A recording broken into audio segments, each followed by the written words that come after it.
খেয়ে না খেয়ে দিন পার করা মানুষগুলোর দিন শেষে একটা থাকার মতো জায়গার প্রয়োজন, যেখানে সারাদিনের ক্লান্তিতে কিছুটা হলেও প্রশান্তি দেওয়া যায়। প্রধানমন্ত্রীর ঘোষণা অনুযায়ী সারা দেশের ন্যায় যশোর জেলায় আশ্রয়ণ প্রকল্প 2-এর আওতায় ভূমিহীন ও গৃহহীন পরিবারের মাঝে নতুন ঘর উপহার দেয় আনন্দে অশ্রুসিক্ত এই এলাকার মানুষ।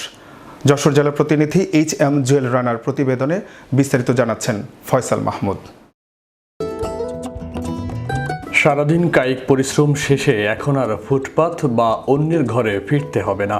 ভূমিহীন ও গৃহহীন হতদরিদ্ররা এখন ফিরতে পারবেন নিজ ঘরে। শুধু ঘরই নয়, থাকছে নিজের নামে 2 শতক জমি, স্বাস্থ্যসম্মত টয়লেট, সুন্দর বারান্দা সহ বসবাসের নিরাপদ সুবিধা। বাড়ি পাওয়ার আনন্দে গোয়ালবাড়ি গ্রামের বিধবা সালেহা বেগম সহ সকলের চোখে মুখে বইছে আনন্দ অশ্রু। ঘর পেয়ে কেমন লাগছে জিজ্ঞেস করায় সালেহা বেগম জানান, সন্তানদেরকে নিয়ে অনেক কষ্টের দিন পারার কথা। সেই সাথে বলেন, স্বপ্নেও কল্পনা করতে পারেননি যে শেখ হাসিনার সরকারের দেয়া উপহারের জমি সহ ইটের একটা নতুন ঘর পাবেন তারা। শেষ বয়সে এসে ইটের ঘরে থাকতে পারার আনন্দে খুশি হয়ে দোয়া করেন প্রধানমন্ত্রী শেখ হাসিনার জন্য। সালেহা বেগমের মতো ভূমিহীন ও গৃহহীন পরিবারগুলো পাচ্ছেন প্রধানমন্ত্রী শেখ হাসিনার দেয়া স্বপ্নের বাড়ি। বুধবার প্রধানমন্ত্রী শেখ হাসিনা সারা দেশে 3য় পর্যায়ের অবশিষ্ট ও 4র্থ পর্যায়ে একযোগে 39,365টি ঘর ভূমিহীন ও গৃহহীন পরিবারকে উপহার হিসেবে প্রদান করবেন।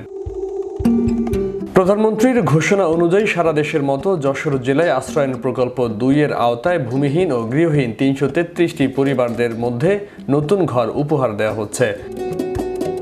এর মধ্যে মনিরামপুর উপজেলায় 45টি নতুন ঘর উপহার হিসেবে পেতে যাচ্ছেন ভূমিহীন ও গৃহহীন পরিবার। নতুন ঘর প্রাপ্তরা জানান, পরিবারের সদস্যদের নিয়ে মাথা গোজার ঠাঁই ছিল না। প্রধানমন্ত্রী ঘরের ব্যবস্থা করায় তাকে ধন্যবাদ জানান তারা। সোমবার দুপুরে মনিরামপুর উপজেলায় গোয়ালবাড়ি আশ্রয়ণ প্রকল্পের 18টি নতুন ঘর লটারির মাধ্যমে বেছে নেন উপকারভোগীরা।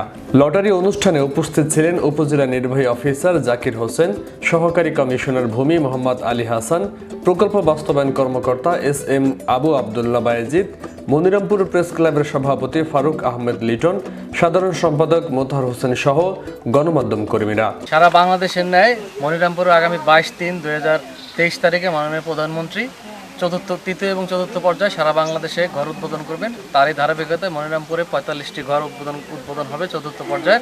মাননীয় প্রধানমন্ত্রী জননেত্রী শেখ হাসিনার একটা বিশেষ উদ্যোগ আশ্রয়ণ প্রকল্প মুজিব বর্ষের উপলক্ষে যে আমরা ঘর দিয়েছি, সেই ঘরের জায়গাটা বের করে একটু চ্যালেঞ্জিং ছিল।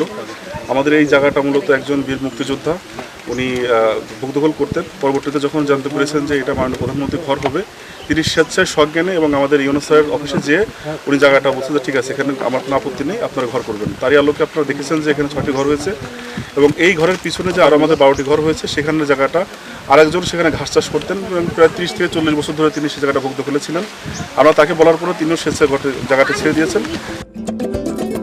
ফয়সাল মাহমুদ, বিশ্ব বাংলা 24 ন্যাশনাল ডেস্ক।